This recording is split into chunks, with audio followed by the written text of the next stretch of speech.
Mahendra sir mobile ಮೇಲೆ ಒಂದು ಆಗಿರ್ತಕ್ಕಂಥ ಒಂದು ಘಟನೆ ಇದು ಇನ್ಹ್ಯೂಮನ್. ಯಾವುದೋ ಮನುಷ್ಯ ಸರಿಯಾಗಿ ಇಡ್ರಿ ಇಲ್ಲ ತೆಗಿರಿ. ಮನುಷ್ಯನಿಗೆ ಈ ಥರ ಚಿಕ್ಕ ಮಕ್ಕಳನ್ನು ಈ ಥರ ಮಾಡ್ತಕ್ಕಂಥ ಈ ಮನಸ್ಥಿತಿ ಇದು ಇಡೀ ಸಮಾಜಕ್ಕೆ ಒಂದು ತಲೆ ತಕ್ಕಂಥ ಇನ್ಸಿಡೆಂಟ್ ಇದು. ಆಲ್ರೆಡಿ ನಾನಿವತ್ತು ಬಂದಿದ್ದು ತಾನೇ ಮಗುನ ನೋಡಿದ್ರೆ ನೋಡೋಕ್ಕೂ ಆಗಲ್ಲ ಆ ಪರಿಸ್ಥಿತಿಯಲ್ಲಿ ನಾವು ಇದ್ದೀವಿ. ಸೊ ಪೊಲೀಸವರು ಆಮೇಲೆ ಸಾರ್ವಜನಿಕರು ಅದನ್ನು ಇಮಿಡಿಯೇಟ್ ಆಗಿ ಆರೋಪಿನ ಹಿಡ್ಕೊಂಡ್ಬಂದು ಸ್ಟೇಷನ್ಗೆ ಪ್ರೊಡ್ಯೂಸ್ ಮಾಡಿದ್ದಾರೆ. ಸೊ ಅದಾದ ನಂತರ ಇಲ್ಲಿವರೆಗೆ ಆಗಿರ್ತಕ್ಕಂಥ ಘಟನೆಯಲ್ಲಿ ತಮಗೆ ಮಾಹಿತಿ ಇದೆ.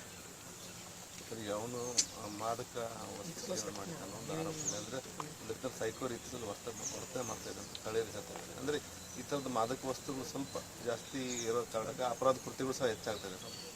ಅದನ್ನು ಡಿನೇ ಮಾಡಲ್ಲ, ಬಟ್ ಅದನ್ನು ಅವ್ನು ಯೂಸ್ ಮಾಡಿದಂಗೆಲ್ಲ ನಮಗೆ ಗೊತ್ತಿಲ್ಲ. ಈಗ ನಮಗೆ ಪೋಸ್ಟ್ ಮಾರ್ಟಮ್ ರಿಪೋರ್ಟ್ನಲ್ಲಿ ಬರುತ್ತೆ. ಬಟ್ ಈ ವ್ಯವಸ್ಥೆಗಳಲ್ಲಿ ಗೊತ್ತಿದ್ದಾವೆ ಆ ಥರ ಮಾರಕ ವಸ್ತು. ನೀವೇನು ಡ್ರಗ್ ಬಗ್ಗೆ ಮಾತನಾಡ್ತಿದ್ದೀರಿ, ಅವು ಇದ್ದಾವೆ, ಇಲ್ಲ ಅಂತ ಹೇಳ್ತಾ ಇಲ್ಲ. ಬಟ್ ಈ ಇನ್ಸಿಡೆಂಟ್ನಲ್ಲಿ ಆಗಿದೆಯಲ್ಲ ನಾವು ಚೆಕ್ ಮಾಡಿ ಹೇಳ್ಬೇಕು. ಪೋಸ್ಟ್ ಮಾರ್ಟಮ್ ರಿಪೋರ್ಟ್ ಬಂದಮೇಲೆ ಗೊತ್ತಾಗುತ್ತೆ whether it consumed or not ಅಂತ ಗೊತ್ತಾಗುತ್ತೆ.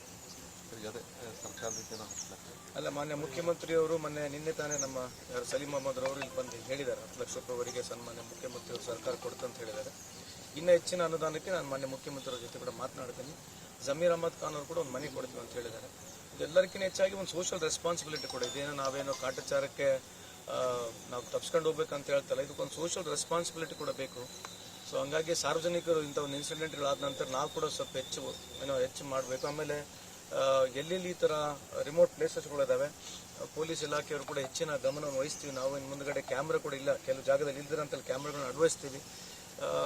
ಆಮೇಲೆ ನಾವೇನಿಲ್ಲ ಸಮರ್ಥನೆ ಮಾಡ್ಕೊಂಡು ನಾನು ಪೊಲೀಸ್ ಡಿಪಾರ್ಟ್ಮೆಂಟ್ಗೆ ಮಾತನಾಡ್ತಾ ಹೋಗ್ತಾರೆ. ಸುಮಾರು 2,000ಕ್ಕೂ ಹೆಚ್ಚು ಸರ್ಪ್ರೈಸ್ ಈ ಡ್ರಗ್ ಚೆಕ್ಸ್ಗಳನ್ನ ಕೂಡ ಮಾಡಿರ್ತಕ್ಕಂಥದ್ದು ನಮ್ಮ ಹುಬ್ಬಳ್ಳಿ ಧಾರವಾಡನಲ್ಲಿದೆ.